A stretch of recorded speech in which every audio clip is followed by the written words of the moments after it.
साथियों अस्सलामु अलैकुम। उम्मीद है कि आप लोग खैरियत से होंगे। आज के सबक का आगाज़ अल्लामा इकबाल के एक शेर से करते हैं। शेर ये है कि इसी दरिया से उठती है वो मौजे तुंद जौला भी, वो मौजे तुंद जौला भी, नहंगों के नशेबंद जिससे होते हैं तहोबाला। क्या कहा शेर में कि इसी दरिया से उठती है वो मौजे तुंद जौला भी, नहंगों के नशेमंद जिससे होते हैं तहोबाला। मेरे साथियों, इसका मतलब आप लोग करीब करीब समझ रहे होंगे कि अल्लामा इकबाल इसमें कहना क्या चाह रहे हैं। अल्लामा इकबाल ये कहना चाह रहे हैं कि इसी धरती से कुछ ऐसे सपूत, कुछ ऐसे वीर भी पैदा होते हैं जो ज़माने में इनकलाब बर्पा कर करके ज़माने के हालात को बदल डालते हैं। मेरे साथियों, वो सपूत, वो वीर आप भी हो सकते हैं। अपने अंदर इनकलाब बर्पा करके आप अपने हालात को भी बदल सकते हैं। अपने घर, फैमिली के हालात, अपने माँ बाप, बीवी, बच्चों के हालात को भी बदल सकते हैं और ज़माने के हालात को भी आप बदल सकते हैं। इसलिए उठिए, कमर कसिए और तैयार हो जाइए ज़माने के सामने कुछ करके दिखाने के लिए। तो चलिए हम अपने सबक की तरफ आते हैं। आज हमें पढ़ना है वस्ती हिंद आर्याई। जैसा कि कल हमने आपके सामने पेश किया था कदीम हिंद आर्याई, थोड़ा सा हम पहले उसको रिकॉल कर लेते हैं, रिवाइज़ कर लेते हैं ताकि चीज़ें साफ़ हो जाए और आपस में चीज़ें रिलेट हो करके याद ज़्यादा देर तक रह सके। तो साथियों, कल हमने पढ़ा था कदीम हिंद आर्याई, जिसका ज़माना 1500 कबले मसीह से लेकर के 500 कबले मसीह था। और हमने ये जाना था कि इस 1000 के दौर को ज्ञानचंद जैन ने 2 हिस्से में बांटा है। पहला को वेदक संस्कृत कहा है, दूसरे को क्लासिकल संस्कृत कहा है। उसके बाद हमने ये भी जाना था कि इसी कदीम हिंद आर्याई को सुदेश्वर वर्मा ने 5 हिस्से में तकसीम किया था। कैसे कैसे तकसीम किया था? उन्होंने तकसीम किया था, पहला वेदक मंजिल, जिसमें वेदें लिखी जा रही थी, पढ़ी जा रही थी, चारों वेदों की तख्लीक हुई, यजुर्वेद, ऋग्वेद, यजुर्वेद, अथर्ववेद, सामवेद। उसके बाद दूसरा हमारा था अहद पाणिनी की मंजिल, और इसमें सबसे अहम तख्लीक कौन सी थी? तो पाणिनी की अष्ट अध्याय, जो ग्रामर की सबसे पहली किताब है संस्कृत ज़बान में। उसके बाद तीसरा था रज़मिया मंजिल, जिसमें कि महाभारत जैसी उम्दा किताब तख्लीक की जा रही थी। और चौथा था दुनियावी मंजिल, जिसमें संस्कृत सरकारी ज़बान बन जाती है, ऑफिशियल ज़बान बन जाती है। और पांचवा था टकसाली, कि जब संस्कृत में बिगाड़ शुरू हो जाता है तो उसको संवारने के लिए उसके बानी तैयार होते हैं, और संवर के जो सामने ज़बान आती है तो वो ज़बान टकसाली कहलाती है।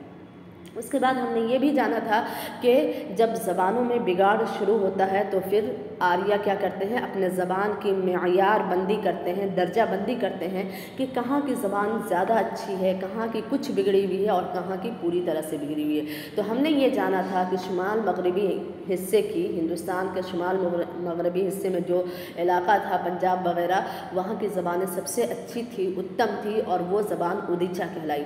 उसके बाद हमने ये जाना कि आर्या फिर थोड़े से मशरिक़ के तरफ आए और मध्य देश यानी अम्बाला से इलाहाबाद आते आते इनकी ज़बान में बिगाड़ शुरू हो गया था, और यहाँ की ज़बानें क्या कहलाई? मध्य देशीय कहलाई। उसके बाद हमने ये जाना था कि फिर और मशरिक़ की तरफ आर्या सफ़र करता है और करते करते पहुँच जाता है जनूबी अवध और मगरबी यूपी और बिहार वगैरह के हिस्से में, और यहाँ आकर के ज़बान पूरी तरह बिगड़ जाता है, जहाँ उसका नाम प्राच्य पड़ता है। और इसी को जो उत्तम वाले आर्या थे, उत्तम ज़बान बोलने वाले, इसी को वो लोग असुरों यानी भूत प्रेत की ज़बान समझते थे। तो ये पिछला सबक था। जिन्होंने नहीं देखा है इस वीडियो को पहले वो देख लें। हमारा प्लेलिस्ट बना हुआ है चैनल पे जाकर के सीरियल वाइज चीज़ों को। जो लोग शुरू से समझेंगे उन्हें समझ में आएगा, जो बीच से समझेंगे तो सोचेंगे कि ये क्या बला है। इसलिए आप पहले की चीज़ों को समझें, रिलेट करके फिर आगे पढ़ें। तो चलिए आज हमें पढ़ना है वस्ती हिंद आर्याई। वस्ती हिंद आर्याई में क्या है साथियों कि इसका ज़माना हमने पढ़ा था जैसे कि 500 कबले मसीह पहुँचते पहुँचते संस्कृत क्या थी? दम तोड़ चुकी थी। 500 कबले मसीह पहुँचते पहुँचते दम तोड़ चुकी थी। क्यों दम तोड़ चुकी थी? इसलिए कि इस पर कवायद का बोझ डाल दिया गया था, इस पर इस्तिआरों का बोझ डाल दिया गया था, तशबीहात का बोझ डाल दिया गया था। इसमें से बोल चाल की ज़बान को निकाल के अलग कर दिया गया था, देशी ज़बान को निकाल के अलग कर दिया गया था। खालिस संस्कृत को इसके ज़ुमरे में रखा गया था, जो कि अदब की ज़बान कहलाई, टकसा शक्तिशाली ज़बान कहलाई, जिसकी वजह से क्या हुआ, आवाम से ये ज़बान बोझल होने की वजह से रिश्ता टूट गया। और मसूद हुसैन ख़ान का कहना है कि जब कोई ज़बान बहुत ज़्यादा संवर जाती है और अदब की ज़बान बन जाती है तो धीरे धीरे उसका रिश्ता क्या होता है, आवाम से टूट जाता है। और उसी वक्त आवाम के दरमियान एक दूसरी ज़बान परवान चढ़ती है और वो आवाम के लिए सहारा बनती है बोलने चालने की, आवाम के ज़बान का धार आगे बढ़ता चला जाता है। तो इसी नज़रिए को मद्देनज़र रखते हुए क्या हुआ कि जब संस्कृत दम तोड़ने लगी तो उसकी जगह पे आवाम ने एक ऐसी ज़बान इख्तियार कर ली जो तलफ़्फ़ुज़ के लिहाज से आसान हो और क़वाइद के लिहाज से सादा हो। इसी बोल चाल की ज़बान को क्या कहा गया, प्राकृत कहा गया। समझ में आई साथियों बात? जब संस्कृत पूरी तरह से दम तोड़ चुकी थी तो क्या हुआ, उसकी जगह आवाम ने एक ऐसी ज़बान इख्तियार कर ली जो तलफ़्फ़ुज़ के लिहाज से क्या थी साथियों, सादा थी और क़वाइद के एतबार से क्या थी, बिल्कुल आसान थी। इसी बोल चाल की ज़बान का नाम क्या पड़ गया, प्राकृत पड़ गया। इसी बोल चाल की ज़बान का नाम प्राकृत पड़ गया। और प्राकृत के माना क्या है, फितरी ज़बान के, यानी बोल चाल की ज़बान जिसमें न कोई बलागत हो न फसाहत हो, बिल्कुल सादा हो, सलीस हो, आसान हो, तो उसको क्या कहते हैं, प्राकृत कहते हैं। अब इस प्राकृत को भी 3 हिस्से में तकसीम किया गया है। कैसे कैसे? पहले प्राकृत है, इसी प्राकृत का दूसरा नाम क्या है, इसी प्राकृत का ये जो प्राकृत है साथियों, कहीं कहीं आपको क्वेश्चन में इस तरह से आ जाएगा कि इब्तिदाई प्राकृत क्या है, इब्तिदाई प्राकृत क्या है, या पहली प्राकृत क्या है, पहली प्राकृत। तो आपको घबराना नहीं है साथियों, वो क्या है, प्राकृत का ही नाम है, प्राकृत का ही नाम है क्या, इब्तिदाई प्राकृत और पहली प्राकृत भी। तो अगर तीनों टाइप से क्वेश्चन आता है तो आपको समझना है कि इससे मुराद प्राकृत ही है। उसके बाद दूसरे नंबर पे आ जाता है अदबी प्राकृत। इसी का दूसरा नाम है साथियों दूसरी प्राकृत। ये पहली प्राकृत हो गई, ये दूसरी प्राकृत हो गई, ये तीसरी प्राकृत हो गई। इसका एक और नाम इब्तिदाई प्राकृत या पहली प्राकृत बराबर है। इसका दूसरा नाम हो जाएगा दूसरी प्राकृत और अपभ्रंश का जो नाम है वो तीसरी प्राकृत है। तो अगर इस तरह से भी क्वेश्चन आपको पूछे तो आप बिल्कुल बेफिक्र रहिएगा कि हमने ये पढ़ा हुआ है, हमें सवाल का जवाब देते हुए झिझक महसूस नहीं होनी चाहिए। अब देखते हैं कि इसका ज़माना कब से कब तक है। तो प्राकृत यानी पहली प्राकृत का ज़माना 500 क़ब्ले मसीह से मौलूद मसीह तक है। 500 क़ब्ले मसीह से मौलूद मसीह तक किसका ज़माना है, पहली प्राकृत का। उसके बाद अदबी प्राकृत का ज़माना कब तक है साथियों, मौलूद मसीह से 500 ईस्वी तक। और उसके बाद फिर किसका ज़माना है, अपभ्रंश का ज़माना है, और ये ज़माना है 500 ईस्वी से लेके 1000 तक, यानी कि 500 500 500 ये 1500 का दौर है। और इसको 500 में 3 हिस्से में डिवाइड कर दिया गया है, प्राकृत, अदबी प्राकृत और अपभ्रंश, या पहली प्राकृत, दूसरी प्राकृत और तीसरी प्राकृत में। तो ये चीज़ें क्लियर हो गई कि बस्ती हिंद आर्याई ये 500 क़ब्ले मसीह से 1000 मौलूद मसीह, उधर 500 इधर 1000 मिला के 1500। और इसको 3 अदवार में बांट देंगे, पहली प्राकृत, दूसरी प्राकृत या अदबी प्राकृत और अपभ्रंश या तीसरी प्राकृत, और तीनों 500 के ज़माने का। क्लियर है इतना साथियों? उसके बाद हम देखते हैं आज पहली प्राकृत। पहली प्राकृत किसको कहेंगे, पहली प्राकृत ये 500 क़ब्ले मसीह से मौलूद मसीह तक, यानी ईसा अलैहिस्सलाम के जन्म तक, ईसा अलैहिस्सलाम के पैदाइश तक कौन सी प्राकृत कहलाएगी, तो ये पहली प्राकृत या इब्तिदाई प्राकृत या सिर्फ प्राकृत, ये तीनों नाम इसी का है।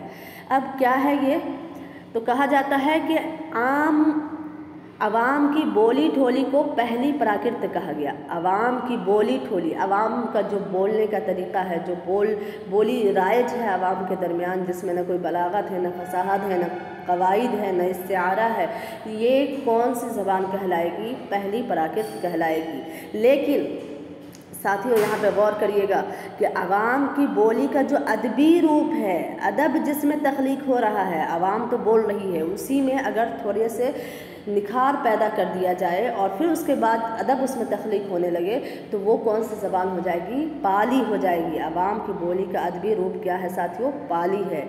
और कुछ लोग आपको ऐसे पढ़ा देंगे कि पाली है, फिर प्राकृत है, फिर अपभ्रंश है। आपको याद रखना चाहिए कि प्राकृत ये पहली प्राकृत कहलाएगी। अगर सिर्फ प्राकृत के नाम से मौसूम है तो वो पहली प्राकृत है, और इसका अदबी रूप पाली है, ना कि ये खुद ये ज़बान पाली है।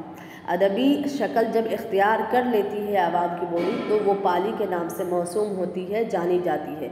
लेकिन जब तक वो अदब उसमें तख्लीक नहीं हो रहा है तब तक वो ज़बान कौन सी ज़बान कहलाएगी? प्राकृत, या पहली प्राकृत या इब्तिदाई प्राकृत। क्लियर है? उसके बाद कहते हैं कि प्राकृत के कदीम नमूने, प्राकृत के कदीम नमूने बुद्ध और जैनियों के मजहबी किताबों में मिलते हैं। कहाँ मिलते हैं? बुद्ध और जैनियों के मजहबी किताब में, और साथ ही अशोक के कतबों में देखने को मिलते हैं। अशोक का कतबा यानी अशोक का स्तंभ, अशोक का शिलालेख, जिसमें उन्होंने अपने कारनामे को, कलिंग के युद्ध को और दूसरे तमाम युद्ध को लिखवाए थे, तो उसमें भी क्या देखने को मिलते हैं? हमें पाली मिलता है हमें देखने को, कि पाली किस टाइप की लिखावट होती थी, उसमें किस तरह से पढ़ा जाता था। तो ये देखने को दो जगह मिलेगा, या तो बुद्ध और जैन के मजहबी किताबों में मिलेगा, या अगर दूसरी जगह हम इसको देखना चाहें तो अशोक के कतबों में, स्तंभ में, शिलालेख में आपको देखने के लिए मिलेगा। उसके बाद क्या है साथियों, नेक्स्ट पॉइंट, कि बुद्ध मजहब की ज़बान पाली कहलाई। ये क्वेश्चन आपको हिस्ट्री में भी आएगा, उर्दू में भी आएगा, लिसानियात में, कि बुद्ध मजहब की ज़बान क्या थी? पाली थी। बुद्ध मजहब की ज़बान क्या थी? पाली थी। और जबकि जैन मज़हब की ज़बान कौन सी कहलाई? प्राकृत कहलाई। जैन मज़हब की ज़बान कौन सी कहलाई? प्राकृत कहलाई। पाली को कदीम मागधी भी कहा जाता है। इसी पाली को कदीम मागधी भी कहा जाता है। लफ्ज़ पाली संस्कृत के पंक्ति लफ्ज़ से निकला है। लफ्ज़ पाली संस्कृत के पंक्ति लफ्ज़ से निकला है। और पाली बुनियादी तौर पे क्या थी? मगध की ज़बान थी। आज हम मगध से मुराद बिहार का एक एरिया लेते हैं, लेकिन उस ज़माने में साथियों पूरे बिहार को ही मगध के नाम से मौसूम किया जाता था। तो पाली बुनियादी तौर पर क्या थी? मगध की ज़बान थी, यानी पूरे बिहार की ज़बान थी। जहाँ बाद में मागधी प्राकृत का इत्तिक़ा अमल में आया। मागधी प्राकृत का इत्तिक़ा अमल में आया। साथियों आज समझने वाली चीज़ नहीं है, उसको थोड़ा सा याद करने वाली चीज़ें हैं, तो आप लोग बिल्कुल इसको हूबहू याद करने की कोशिश कीजिए। अभी आपके पास बहुत टाइम है, 2 महीना टाइम है, और आपको एकदम धीरे धीरे लेके चला जा रहा है। तो आप चाहें तो इसका नोट्स बना सकते हैं, और उसके बाद उसको 1 बार 2 बार दिन भर में पढ़ सकते हैं, तो आपको चीज़ें अच्छे से याद हो जाएगी। क्योंकि समझा हुआ है ही है, जो चीज़ समझी हुई होती है उसको याद करना बहुत आसान होता है। तो इसलिए आप लोग अभी से याद करना शुरू कर दीजिए। ये नहीं कि सुन लिया सिर्फ काफ़ी है। आपका अपना वही है जो आपके दिमाग में प्रेजेंट है। आपके किताब घर में कितना पड़ा हुआ है, कॉपियाँ कितनी पड़ी हुई है, नोट्स कितना पड़ा हुआ है, वो आपका नहीं है। आपके दिमाग में जो चीज़ सेव है वो सिर्फ आपका है। इसलिए अभी से सेव करना शुरू कर दीजिए ताकि इम्तिहान में कोई परेशानी ना हो।